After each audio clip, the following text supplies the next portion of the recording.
Hi friends, నేను miss వచ్చాను. ఈరోజు నేను కరివేపాకు గుండండి. ధనియాలు ఒక కప్పుతో ధనియాలు అయితే 2 కప్పులు కరివేపాకు వేసుకోవాలి.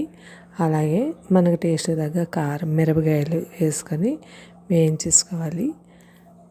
ఇలా చూసారా, వేగేటప్పుడు మనకి ఆకు వేయించుకునేటప్పుడు సిమ్లో పెట్టుకొని వేయించుకోవాలండి. కరివేపాకు అది వేయించేటప్పుడు చెయ్యకి మనం అంటే బాగా ఎండిపోయినట్టు ఉంటుంది.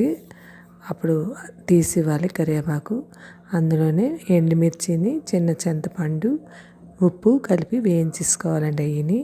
ఇవన్నీ చల్లారి పెట్టేసుకొని మిక్సీ పెట్టేసి వేడి అన్నంలో మిక్సీ పెట్టేసుకోవాలని మెత్తగా ఆడేసుకోవాలి. ఇది వేడి అన్నంలో ఇక కరివేపాకు గుండ వేసుకొని మనం నెయ్యి వేసుకొని తింటే చాలా బాగుంటుందండి. నెయ్యి దాని మీద నిమ్మరసం కూడా వేసుకుంటే బాగుంటుంది.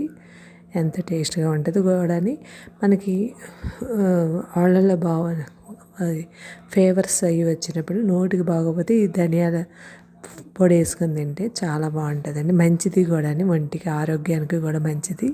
మీరు ట్రై చేయండి. అంతేనండి, ఎంతో టేస్టీ అని ధనియాల పొడి రెడీ అయిపోయింది. మీరు చేసి ఎలా ఉందో కామెంట్ సెక్షన్లో పెట్టండి. Thank you. సబ్స్క్రైబ్ చేయండి, లైక్ కొట్టండి, కామెంట్ పెట్టండి. బాయ్.